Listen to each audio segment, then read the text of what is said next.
Olá, queridos. Muito obrigado por você estar clicando neste vídeo. Obrigado por vocês estarem mais uma vez assistindo a um vídeo que está no meu canal. Eu agradeço e louvo a Deus por isso. Meu nome é Felipe, eu estou fazendo um trabalho de evangelismo aqui no YouTube, trazendo a palavra de Deus para vocês. E o tópico que eu gostaria de estar falando com vocês hoje é apostasia, né? Eu falei no meu vídeo passado que eu mencionei, né, brevemente o que era apostasia, que nós estamos nos afastando da verdade, daquilo que Deus quer que nós fazemos de acordo com a palavra dele, né? De acordo com aquilo que ele quer. E nós estamos cada vez mais longe da mensagem principal do evangelho, né? Tudo aquilo que o apóstolo Paulo falou para nós nas suas cartas, né? Pois a palavra de Deus fala, né, ali que o apóstolo de Paulo, ele é o nosso apóstolo, porque ele foi o apóstolo apontado para os gentios, né? Então, quando nós vemos os avisos que o apóstolo Paulo fala em relação à apostasia, nós também podemos ver coisas que ele falou com os outros apóstolos, né? Então nós temos aqui eu gostaria de estar trazendo o que é a apostasia, uma apostasia bíblica de acordo com o que a palavra de Deus diz, não o que as pessoas dizem, né? É um comprometimento que eu quero ter com esse canal, é só a escritura. Ou seja, a gente precisa, a palavra de Deus é a autoridade final de tudo aquilo que nós estamos estudando, eu e você, nessas aulas. Então, vamos olhar agora, primeiramente, o que é a definição de apostasia, né? Eu vou ter as minhas notas juntamente com o programa que eu estou utilizando, eu vou estar utilizando isso daqui para frente. A gente vai poder ler juntamente na tela, eu não vou precisar editando toda hora os versículos na tela. Eu creio que nesse formato eu acho que vai ser muito mais saudável, tanto para mim quanto para vocês, para a gente estar estudando as escrituras, né? Isso daqui é um aplicativo que se chama eSword. Ele é um aplicativo que nos dá... Ele tem esses módulos aqui, né? Então você tem ali Bible Books, que são os livros da Bíblia. Posso estar olhando a Bíblia inteira, desde Gênesis até Apocalipse. Tem as marcações com os versos aqui. Eu estou com um dicionário na parte inferior, mais para a esquerda da tela, né? Um dicionário de grego e hebraico do Strong, que ele vem com as definições das palavras. Você pode ver que o código dessa palavra apostasia que a gente vai falar é o código G647, 646, perdão. Eu tenho no canto inferior direito as minhas notas, eu vou estar seguindo elas, fica, como eu falei, é muito mais saudável dessa maneira. Também tem os comentários de Scofield aqui no canto superior direito. Então, eu vou fazer futuramente um tutorial em relação a isso aqui, mas eu gostaria de estar colocando os tópicos mais importantes que a gente precisa estar prestando atenção hoje em dia, que é justamente escritura. E o que está acontecendo com a nossa geração hoje em dia? Por que a nossa geração está sendo tão secularizada? E eu creio que isso aqui é a resposta para o nosso problema. Primeiramente, eu gostaria de estar começando pela definição de apostasia. Ela vem do grego apostasia, está aqui. Essa daqui é a palavra em grego. Então, é o feminino da mesma família que a G647, né? Apostasion, né? Ou seja, essa daqui ela é um abandono da verdade, né? Defection from truth, o estado da verdade. O falling away, que é uma queda, que é você se afastar, você está caindo para longe da verdade, e forsake, né, que é renunciar à verdade, você negar a verdade. Então, quando a gente vê a palavra apostasia na Bíblia, biblicamente, de acordo com os manuscritos em grego e hebraico, é isso, a gente é um abandono da verdade, uma queda, uma renúncia da verdade que a Escritura uma vez propôs para que nós possamos seguir no caminho sagrado que Deus quer, né? E a gente acaba se afastando e a gente acaba chegando nesse ponto de apostasia da igreja. Então, o que a gente diz? O Novo Testamento nos alerta constantemente dos perigos nos últimos dias, que o ser humano irá se afastar da verdade do Evangelho. Doutrinas de demônios irão se multiplicar e muitos serão enganados. Então, o primeiro trecho que eu gostaria de estar lendo com vocês é 1 Timóteo, né, capítulo 4. Eu vou estar lendo dos versos 1 a 5, que ele vai estar explicando isso, né? Isso daqui é uma exortação que Paulo faz a Timóteo em sua carta, mas que podemos aplicar para nós hoje, cristãos. Então, diz assim o texto: Mas o Espírito expressamente diz que nos últimos tempos apostatarão alguns da fé, dando ouvidos a espíritos enganadores e a doutrinas de demônios, pela hipocrisia de homens que falam mentiras, tendo cauterizado a sua própria consciência, proibindo o casamento e ordenando a abstinência dos alimentos que Deus criou para os fiéis e para os que conhecem a verdade, a fim de usarem deles com ações de graças.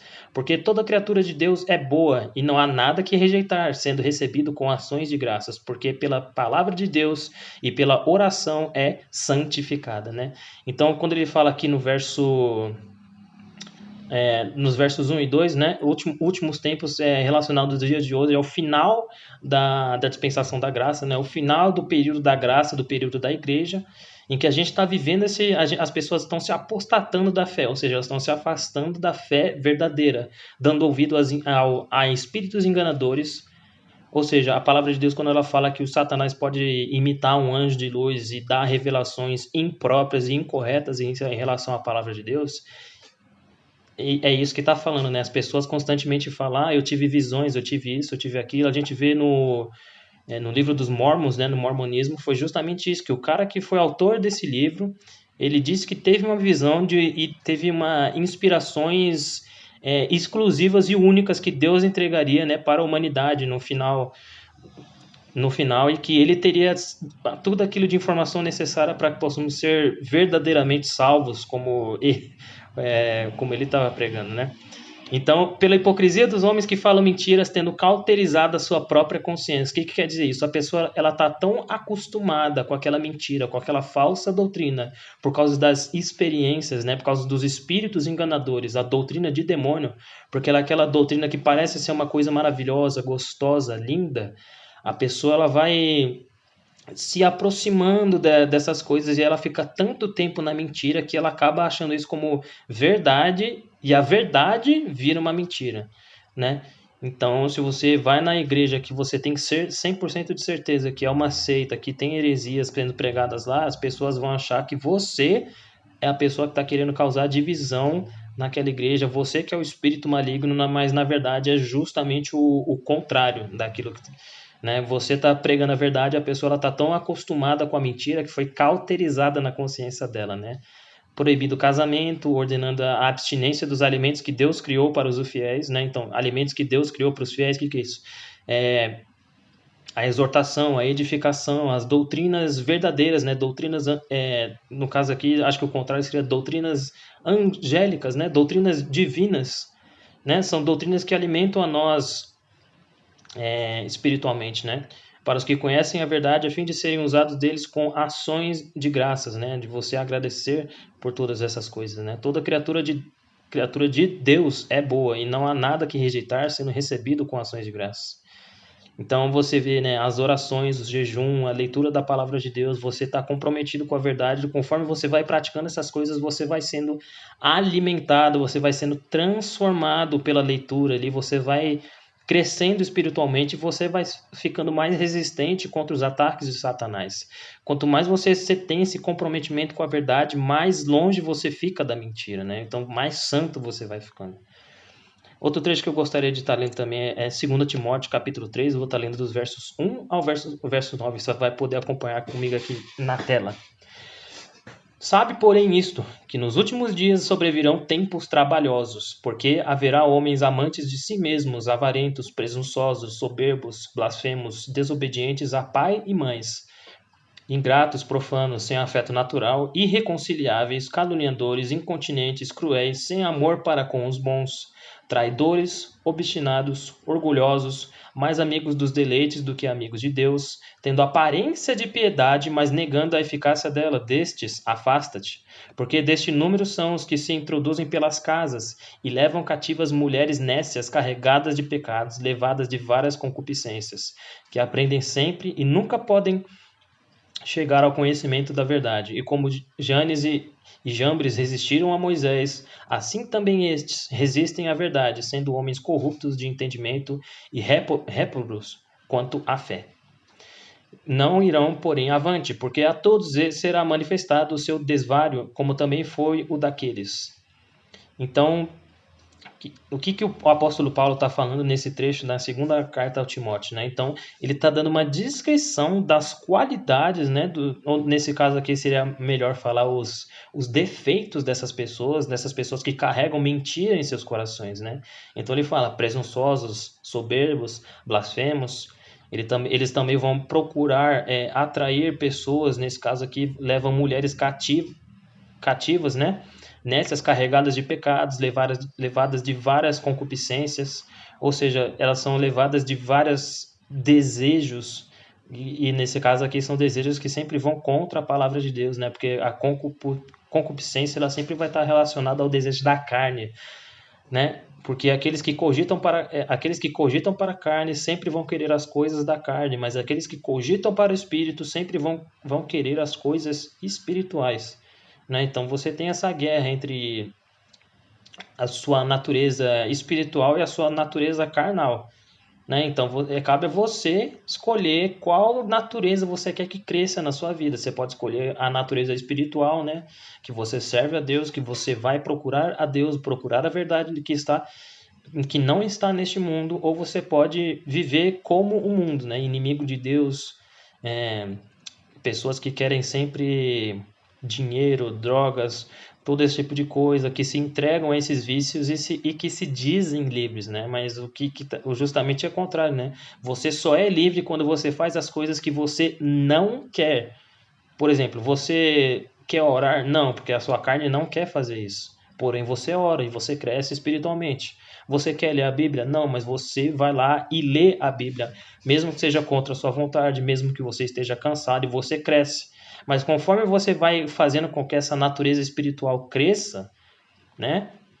Você vai automaticamente indo para as coisas que Deus quer na sua vida, não para as coisas que as pessoas querem do mundo, né? Então você vai se afastando do mundo. Então o apóstolo Paulo ele dá todas essas características de pessoas que são traidoras, que vão contra a palavra de Deus, contra os ensinamentos que a igreja quer apresentar, né?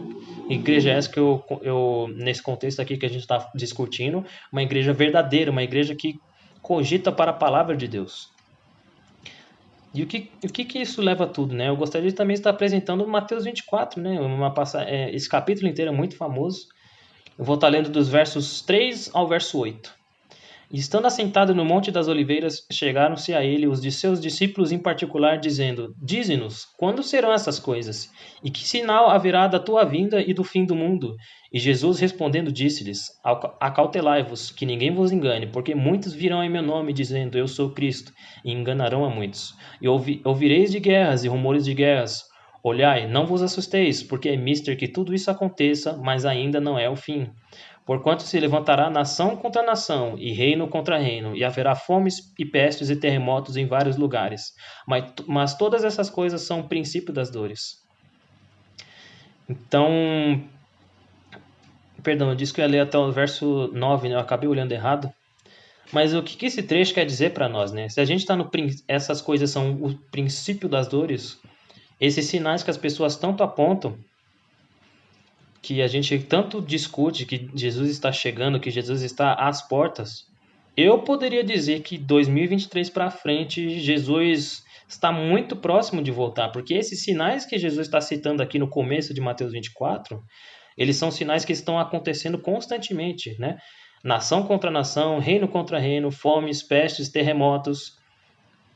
Muitas pessoas dizendo eu sou Cristo enganarão a muitos, né? Eles não vão literalmente dizer, né, como se fosse o anticristo, falando diretamente, mas são espíritos de anticristo, pessoas que se dizem ser Deus, pessoas que pregam que nós podemos ser pequenos deuses, que nós temos autoridade sobre a nossa vida. A gente vai achar muito comumente isso, as pessoas falando eu sou Cristo, né, na teologia da prosperidade, que as pessoas pregam que você precisa ficar dizimando, né?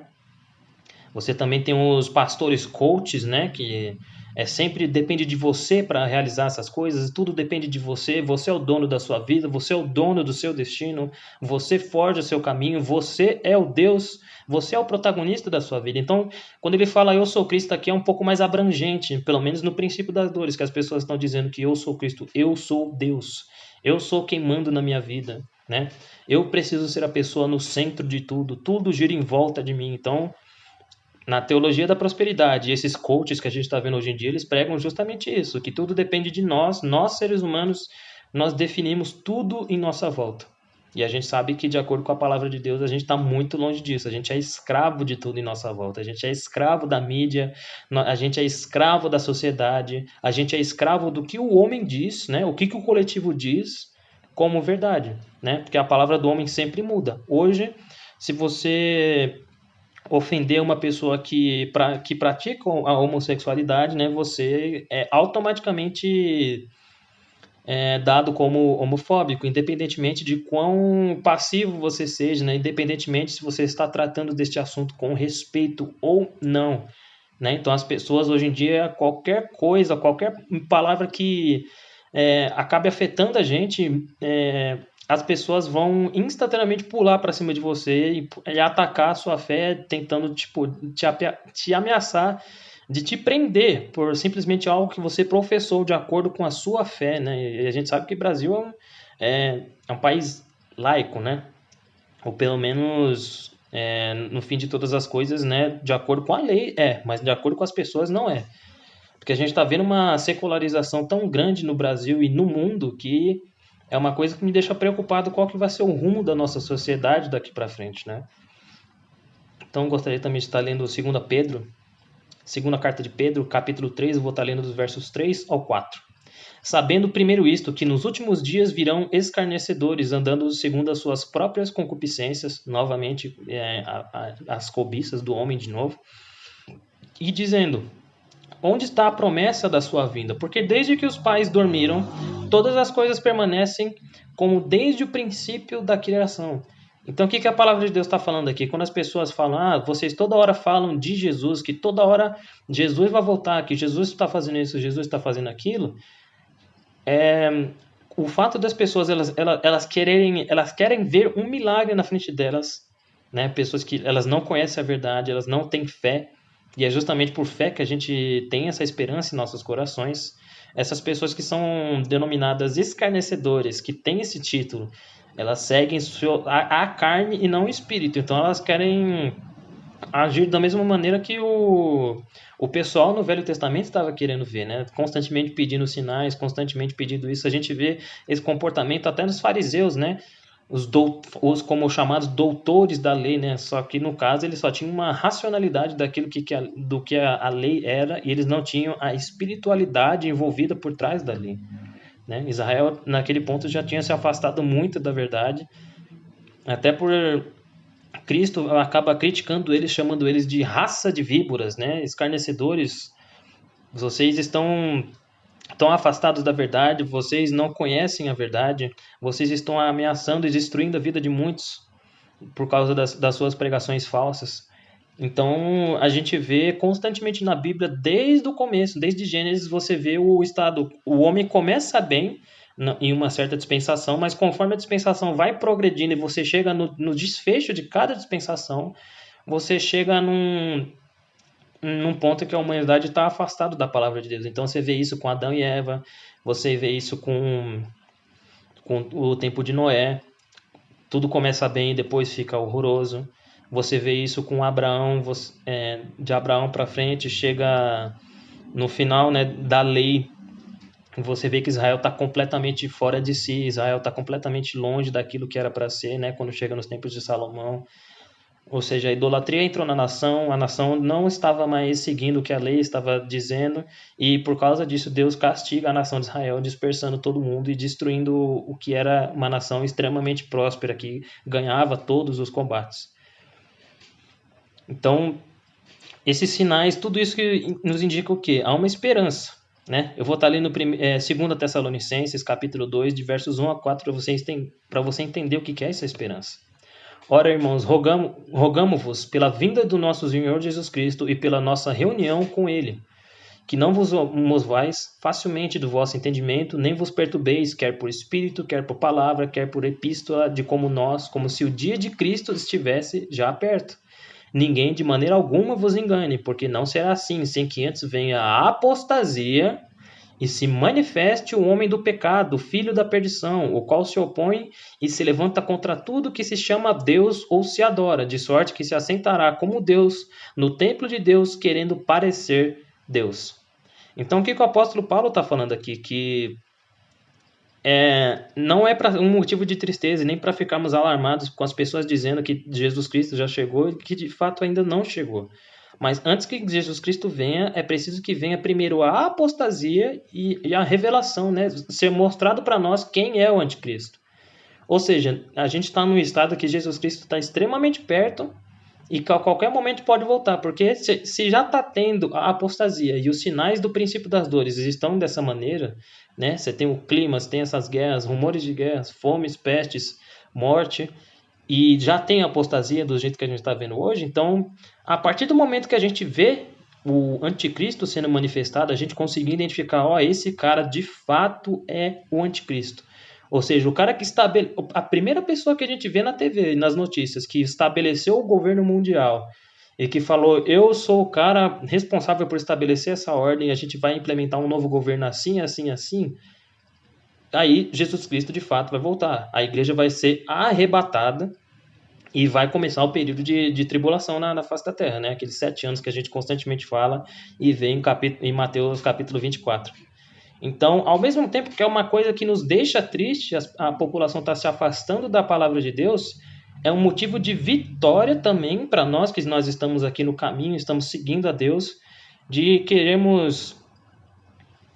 Nós temos essa esperança em nosso coração. Então, se as pessoas te perguntarem qual é a sua esperança em Jesus Cristo, que é o de fato que nós precisamos, é duas coisas. É a esperança que nós estamos em Jesus Cristo, que nós estamos confiando nele para que ele nos salve da condenação eterna, e a volta dele, caso nós estejamos vivos e a gente de fato veja esses sinais se cumprindo e a gente ser arrebatado, né? Eu creio que eu estou na geração que vai ver, a gente vai ter essa experiência de ser arrebatado aos ares, né? Era uma coisa que nunca tinha passado na minha cabeça, as pessoas constantemente falavam disso, mas agora eu tenho mais do que certeza absoluta. Jesus Cristo está às portas, né? Tá demorando muito tempo, foi o que? Mais de 2000 anos para chegar nesse ponto, e a gente já está vendo a apostasia, né? Então é uma motivação ainda mais forte em nossos corações para a gente buscar a Deus, buscar Jesus Cristo, buscar salvação, edificação na palavra de Deus, né? Eu gostaria também de estar falando de Judas, capítulo 1. Eu vou estar lendo dos versos 17 ao 23. Mas vós, amados, lembrai-vos das palavras que vos foram preditas pelos apóstolos de nosso Senhor Jesus Cristo, os quais vos diziam que nos últimos tempos haveria escarnecedores que andariam segundo as suas ímpias concupiscências. Novamente, escarnecedores, concupiscências. Estes são os que a si mesmos se separam, sensuais, que não têm o Espírito. Mas vós, amados, edificando-vos a vós mesmos sobre a vossa santíssima fé, orando no Espírito Santo, conservai-vos a vós mesmos no amor de Deus, esperando a misericórdia de nosso Senhor Jesus Cristo para a vida eterna, e apiedai-vos de alguns usando de discernimento. E salvai alguns com temor, arrebatando-os do fogo, odiando até a túnica manchada da carne. Então, qual que é a exortação que Judas está passando aqui para a gente? A gente está vendo esses últimos tempos, a gente está vendo que as pessoas estão afastadas do Evangelho. É o nosso dever, nós temos essa luz em nossos corações, buscarmos arrebatar essas pessoas do fogo, do caso aqui da condenação. É a nossa preocupação que nós temos quando nós vamos evangelizar, nós temos que buscar ir atrás dessas pessoas que estão longe. É por isso que a gente fala evangelizar, orar, jejuar, ler a Bíblia, porque para que eu possa estar buscando essas pessoas, eu preciso de conhecimento da palavra para trazer essas pessoas para a verdade do Evangelho. Eu preciso reconhecer, estudar o estado que a nossa sociedade está neste momento e atrair essas pessoas para o Evangelho. Ah, mas com eventos? Não. O Evangelho é suficiente para trazer essas pessoas ao arrependimento.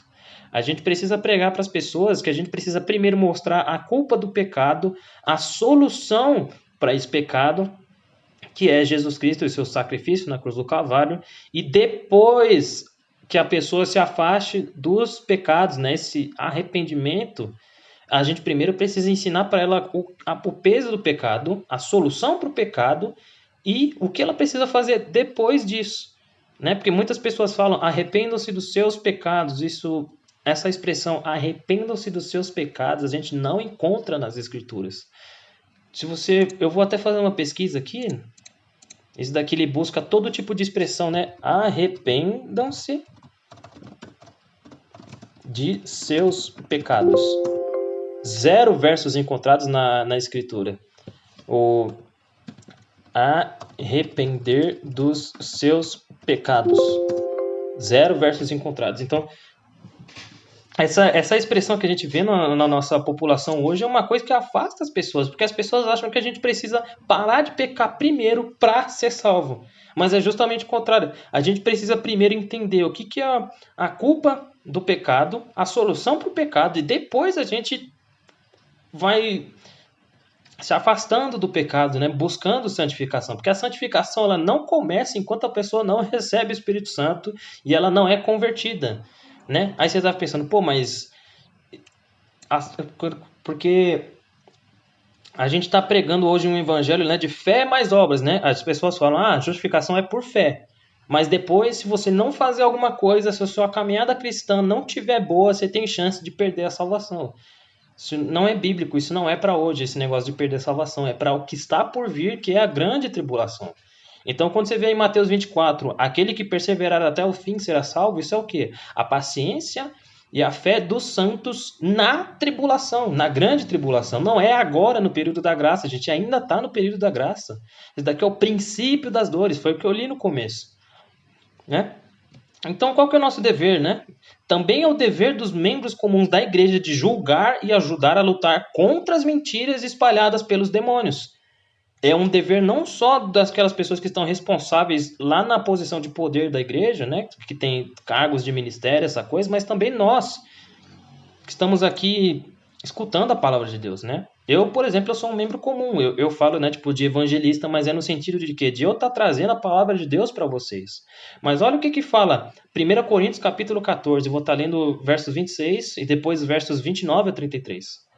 Que farei, pois, irmãos, quando vos ajuntais, cada um de vós tem salmo, tem doutrina, tem revelação, tem língua, tem interpretação, faça-se tudo para edificação. Verso 29. E falem 2 ou 3 profetas, ou seja, aqueles que ensinam a palavra de Deus, aqueles que falam sobre as Escrituras, e os outros o julguem. Mas se o outro que estiver assentado for revelado alguma coisa, cale-se o primeiro, porque todos podereis profetizar uns depois dos outros, para que todos aprendam e todos sejam consolados. E os espíritos dos profetas estão sujeitos aos profetas, porque Deus não é o Deus de confusão, senão de paz, como em todas as igrejas dos santos. Então, o que o apóstolo Paulo está falando aqui? Se cada um de nós está trazendo um salmo, está trazendo uma doutrina, está trazendo uma transformação, uma edificação para a igreja, tudo faça em ordem, sem confusão, porque Deus não é o autor de confusão. E se alguém estiver ensinando, se alguém estiver falando, se o pastor estiver falando, no caso eu estou falando, se eu estiver falando alguma coisa errada, é necessário que você que esteja assistindo a pregação, assistindo a exposição da Escritura, olhe para o que eu estou citando aqui em 1 Coríntios 14, e se eu estiver falando baboseira, se eu estiver falando coisa que não é contra a Escritura, você precisa julgar e notificar, talvez conversar com essa pessoa posteriormente e perguntar por que você estava dizendo isso, ou até no momento se você sentir que é uma heresia muito forte, né, para você não causar um escândalo dentro da igreja, não é para você gritar e ficar falando, você está falando besteira, você está falando coisa errada, não. Você precisa tratar com isso com a pessoa, e se a pessoa continuar insistindo naquele erro, o que você precisa fazer? Apartar-se da aparência de maldade. Se você está numa igreja que está pregando heresia, que não está tendo você não está sendo edificado, não tem pessoas sendo discipuladas, e você tá indo, e ela está indo contra as escrituras, contra a pregação, e você tem certeza que aquilo é uma mentira, é uma maldade, é uma heresia, não fique nessa igreja, saia dessa igreja, não é para você ficar ali, busque uma igreja que procure pregar a escritura de maneira correta. Olha o que eu vou ver também em Gálatas 5, do verso 6 ao verso 9. Porque em Jesus Cristo nem a circuncisão, nem a incircuncisão, né? Ou seja, gentios e judeus, tem valor algum, mas sim a fé que opera pelo amor. Corrieis bem quem vos impediu para que não obedeçais à verdade? Esta persuasão não vem daquele que vos chamou.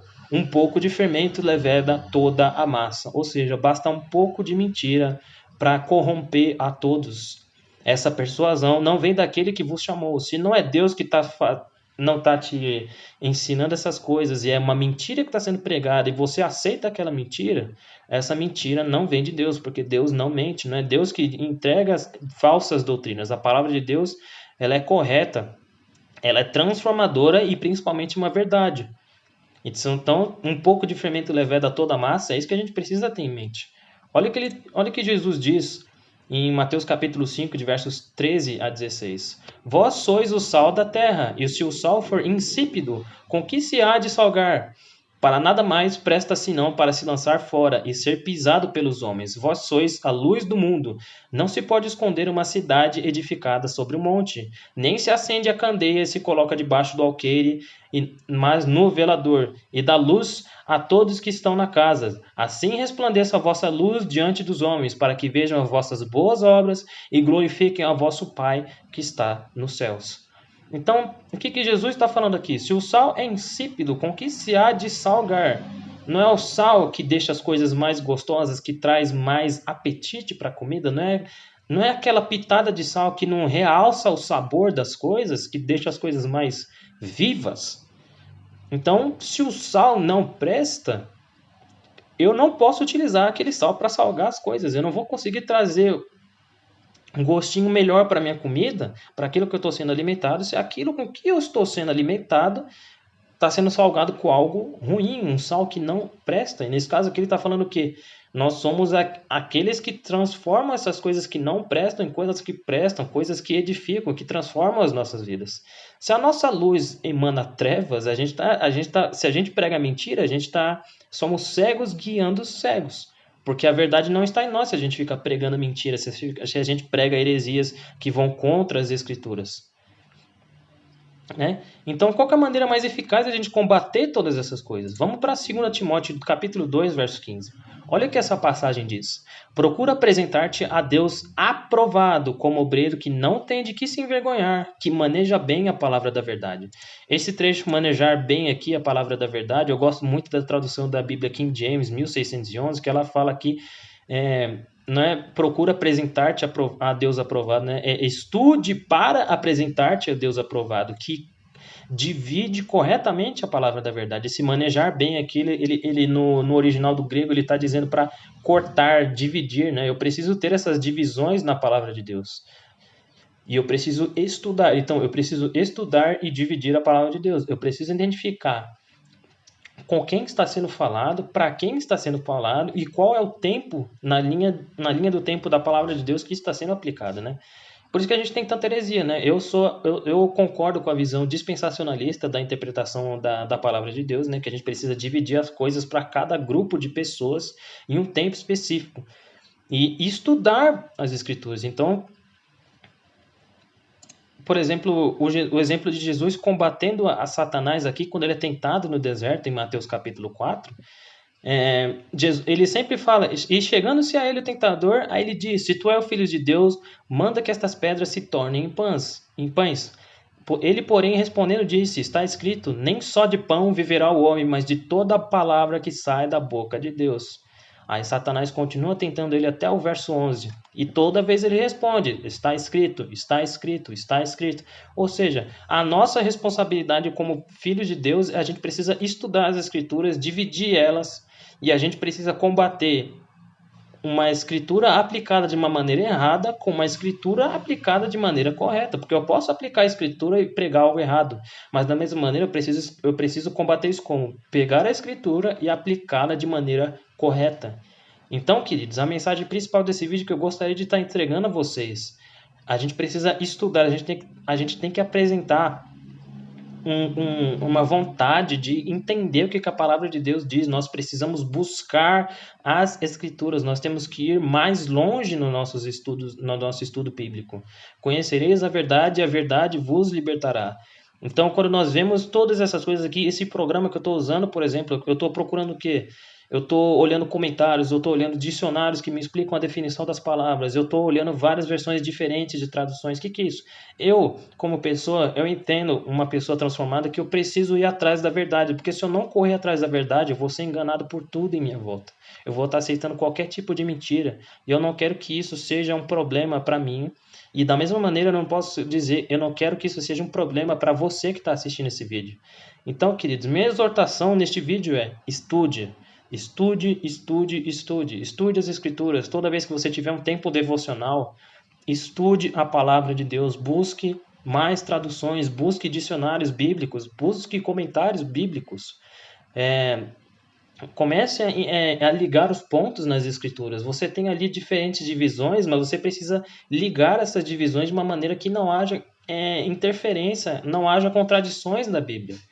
Por isso que eu concordo com a visão dispensacionalista. Eu não posso ter contradições na palavra de Deus. Se a palavra de Deus diz que eu estou selado até o dia da redenção, né, do arrebatamento, e o outro canto está falando que se eu não manter alguma coisa eu vou ser condenado, eu não posso juntar essas duas coisas. Eu preciso entender que uma é para alguma pessoa e outra é para outra pessoa. Eu não posso tolerar heresias na minha leitura. Eu não posso tolerar as coisas erradas na minha leitura. Então, estude. Estude para que você não seja enganado, você não seja tomado por heresias, por seitas satânicas, sinagogas de Satanás. Porque o que está em jogo é as nossas almas e o nosso conhecimento da palavra de Deus. Se nós não conhecemos a palavra de Deus, nós não conhecemos como somos salvos, nós nunca vamos conhecer o caminho correto que Deus quer nas nossas vidas, e não porque é aquilo que Deus quer e não aquilo que nós queremos, porque aquilo que a gente quer é muito pouco, a gente não tem onisciência, onipotência, onipresença. Nós não somos Deus, nós somos apenas filhos de Deus. A nossa responsabilidade como filhos de Deus, a gente precisa buscar a verdade, buscar aquilo que Deus quer em nossas vidas. Então eu gostaria de estar agradecendo a você que clicou nesse vídeo, que você estabeleça uma rotina para estar estudando a palavra de Deus, busque o que as escrituras dizem, não aquilo que as pessoas estão dizendo como a verdade. Não acredite naquilo que o coletivo está dizendo. Estude o que Deus quer primeiro e olha para o que o coletivo quer que você aprenda, né? E sempre escolha Deus. Se a palavra de Deus, se você está lendo, se você buscou, se você achou, se você identificou a verdade e você tem um pessoal que está constantemente falando que não é porque todo mundo está falando que você vai junto. Isso daí é só o efeito rebanho. Não vá atrás do rebanho, vá atrás de Deus. Porque é Deus quem guia o rebanho verdadeiro, é Deus quem guia as suas ovelhas. É a voz de Jesus que nós precisamos seguir, não é a voz do que está em nossas voltas, daquilo que a gente não enxerga. Muito obrigado, queridos. Eu vou estar postando mais vídeos. Fiquem em paz. Que Deus possa estar abençoando sua vida. Que sua vida seja grandiosamente transformada por Deus e continue. E que o Espírito Santo de Deus te acompanhe para onde você precisar ir. E que a paz de Deus habite em seu coração, querido. Fiquem em paz. Muito obrigado por assistir esse vídeo e até a próxima.